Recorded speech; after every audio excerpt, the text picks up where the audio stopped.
Keith, I guess the hope for every international break is the players come back fit and healthy.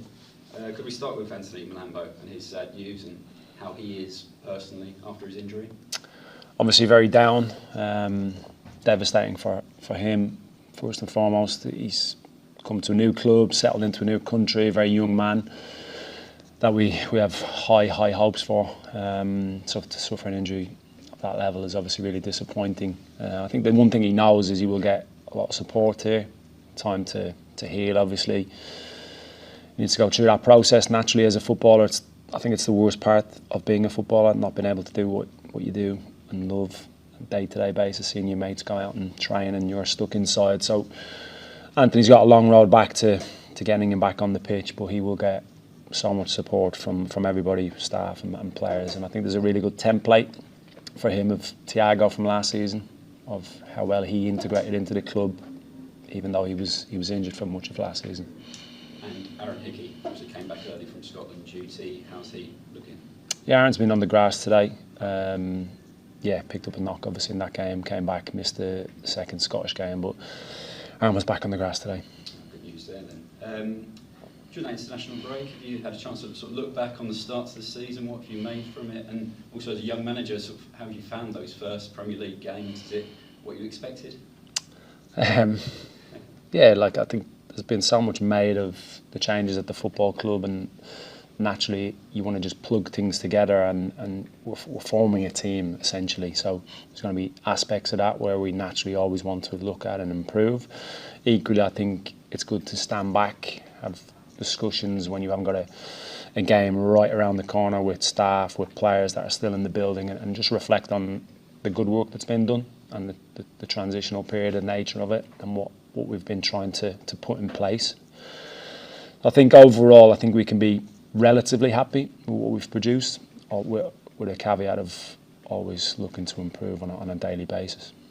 Obviously, strange situation. You already faced Nuno'S team once already this season at Forest, and then you go to his West Ham side.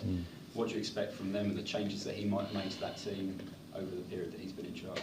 Yeah, you can see Nuno'S stamp, I think, pretty much straight away on the team in terms of certain aspects that I would have been familiar with, having looked at his Forest team in recent times. He's a very experienced coach, obviously, and gone into a football club where they've got some really talented players for sure, and we'll have to be very respectful of. And we've done our due diligence clearly on them. Looking forward to face them on Monday night. Obviously, they've not made a great start to the season, and there's been some discontent there among the fans. Is there an opportunity, if you can start fast, that you can really get the momentum and behind your team on Monday night? Yeah, it's certainly the hope. We'll approach the game in a way where we feel we can get a result. We approach every game looking to win, clearly. I think you've got to understand the environment you go into, the differences, the fan element, the individual ability, obviously the tactical approach of the opposition. All those things kind of, for me, are part of your game plan. It's not just purely the tactical element. I think you need to understand every angle of it, and I think we will do. We've introduced that to the players this morning, and we'll build that over the next few days going into the game. And obviously the weakness of West Ham has been crosses and corners, and it's obviously a strength for your side, and your background as set-piece coach, I'm sure, make people think, oh well, that's where Brentford can really hurt West Ham. Has that become more of a priority going into this game, or do you take the usual approach you would to the opponent? Probably the normal approach, but nuanced with specifics around what they are, what they do naturally. I think that's probably just the ongoing process, but there's always that angle of how we try to approach games and how we can hurt them on specific set-piece routines, whatever it is, but obviously it's not entirely my bag these days. Talking about stats, we've done a piece on the Sky Sports website this week about the unsung heroes so far this season, players who've maybe gone under the radar. Thiago makes the team, but so does Michael Chiodi. I wondered if you could talk to us a little bit about his performances this season. Of course, the long throws catch the eye, but I think he's top for dribbles among defenders, passes into the box. I think he ranks third among defenders as well. So what do you like about his game? A lot. I think his desire to be as good as he can be is up there with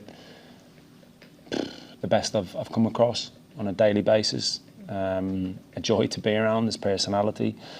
You factor in that he's come from a different country. He settled in really, really well last season, and I think this season he's just kicked on with his performances. I think he loves being here. I think the one thing I would say about Michael is he's a defender that likes to defend, and some of them don't these days. Is the brutal honesty of where the game went to, I think. And I think when you take real pride in what you do on an individual basis, whether you're up against the winger or how you tuck around and how you cover your centre back, he's constantly developing, constantly learning. And for me, the trajectory of his career will only go one way because of the attributes that he has as an individual, and equally I think what's put in place here for him to enhance that.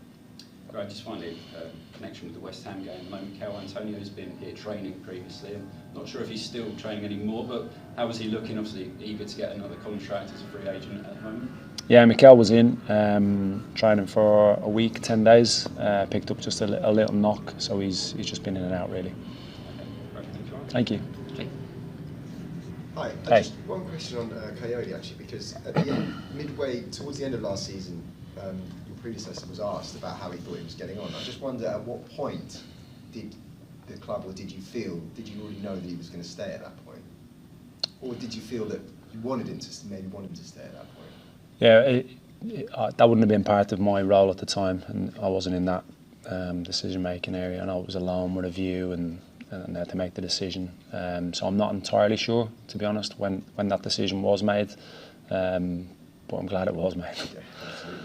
I just wondered, you said that you were overall been fairly happy with so far. What sort of haven't you been happy with, or what are the sort of things you're looking to improve on?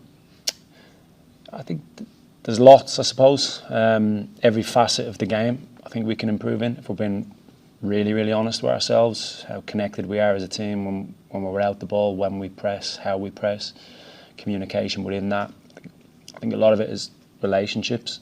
I speak about that a lot on the grass in meetings, and I think what you have now is a new team. Even some of the players that have come back from those long-term injuries, whether it's Thiago, Rico, Aaron Hickey's, I think you can see when the new signings are in that back four or front line, which is really new, this new front line that we have, and it just takes a little bit of time. You invariably want it to happen sooner rather than later. And whatever facet of the game it is, I just constantly look at it and know we can and will improve. But in the nature of the business that we're in, you want it to be sooner rather than later. So yeah, we want to improve everything, really. We want to have a little bit more control of the ball at times, but really understanding of what makes us a real threat as well, with the pace and physicality that we have within the team, and we always want to utilise that to the best of our ability. So with that in mind, and the players also knowing that you maybe don't have all the time in the world and that it's a new team, how do you kind of keep the confidence up with them early doors? I don't think confidence has been an issue. I haven't sensed that. Positive mindset, I should say. I think the positive mindset in this football club is when you come in the gates. I think it's always been here. Been very keen to maintain that and enhance it. It's something I use all the time, and how you do that is on a daily basis, providing that infrastructure. And the individuals are the key. It's the personalities. It's the template of how we play. The absolute non-negotiables, the work rate, the desire to get better as an individual, the selfless nature in which the players play. I think that angle of the club has always been good, and I think that has been pretty good even during a tricky transfer window and first few months. I think that side of things has been really good. Must make it perhaps the transition from the role that you had into the role you now have perhaps easier than it might be at other clubs, for example. Yeah, I think so. I think that's fair. I think because of the foundations that are in place and the fact that I've been here for a year before I took over, knowing the habits of the players, knowing how they react to certain situations, I think has been invaluable. Constantly learning now about the newer players and again those types of reactions of how they deal with defeat, how they deal with being left out of the team and the personalities, because at the end of the day they're human beings before footballers, and you have to treat them like that and you have to get to know the individual. But I feel like it definitely gave me an advantage. And just lastly, the results certainly away from home wouldn't have gone as you had hoped. Do you feel you've struggled, or is it just getting over the line that's been the problem? First game of season was disappointing. I kind of put that one to bed to a point around where we were at that point of the season. Disrupted pre-season, new signings weren't really in and up to speed, things like that.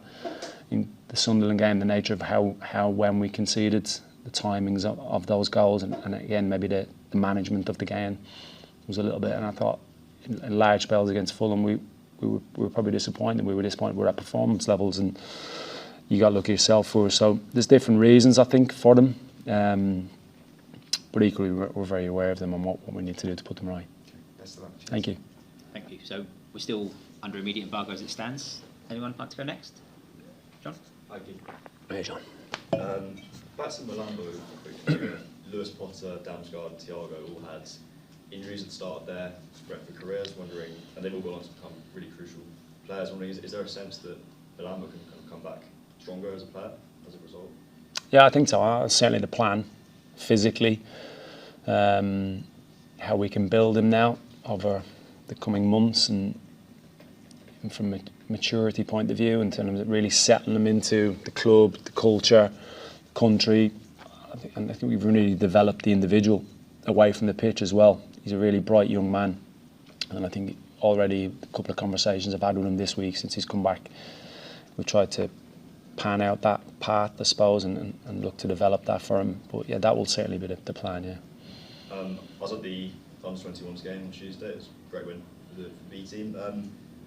Gormel Donovan was absolutely exceptional. A lot of supporters are really excited by him. I was wondering what your assessment of his progress at the club, and kind of how close he is to maybe getting in the first team. I know Sam Saunders mentioned he needs to work on a few things like consistency, predictability.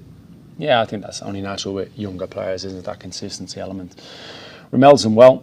He's trying really, really well. I think the frustration maybe for, some of the younger players has been the squad is actually a good size at the moment. In recent weeks, we've had to leave out some. Anthony, for instance, missed a couple of squads. It's been tough to get into the squad, but I think, only today we've had a little meeting with the B team around what it takes to have a career in the game. And the key is what you're doing when nobody is looking. I think Ramel and all the young players, they get the guidance. They just need to have that perseverance to keep doing it, even when they get frustrated when, for instance, they're not involved in the first team or they're not in the squad. I think that's the key for young players to really succeed in the game. But Ramel's someone we have high hopes for. And then in that game, Janel played, Nelson and Gustavo Nuno'S played a half each. I was wondering where they're at with their fitness. Yeah, all building. Clearly, Vitali is ahead. He's of the other two. He's been on the pitch for the first team. He's been building from that Achilles injury that he had, played 90 minutes tonight, which was invaluable. Really happy with the international break with the players that were here. It was a little bit of a mixed bag in terms of some training, some had those minutes in the B team, which again was invaluable. Reece coming back from that little knock, again Gustavo being out since pre-season when he did his hamstring against Gil Vicente. So really productive international break for the players that were here. One more player I want to ask about, Fabio Carvalho. He's a player you've consistently praised as a footballer and as a person. Hasn't started in the league since the opening games, come on late. Given his ability to kind of find space in the box, we saw against Chelsea, kind of ghosted and to have that in, is there a case to be made for him coming on and affecting the game a bit sooner? Yeah, potentially. I think that's fair. Obviously, I picked up a little knock on his foot in the last week or two. He's a player, like you've alluded to, that I rate very highly and have high hopes for. He's a pleasure to work with and coach and deal with, because he's a very diligent and intelligent young man around his game. So I think that's a fair point there. Okay, one more question for me.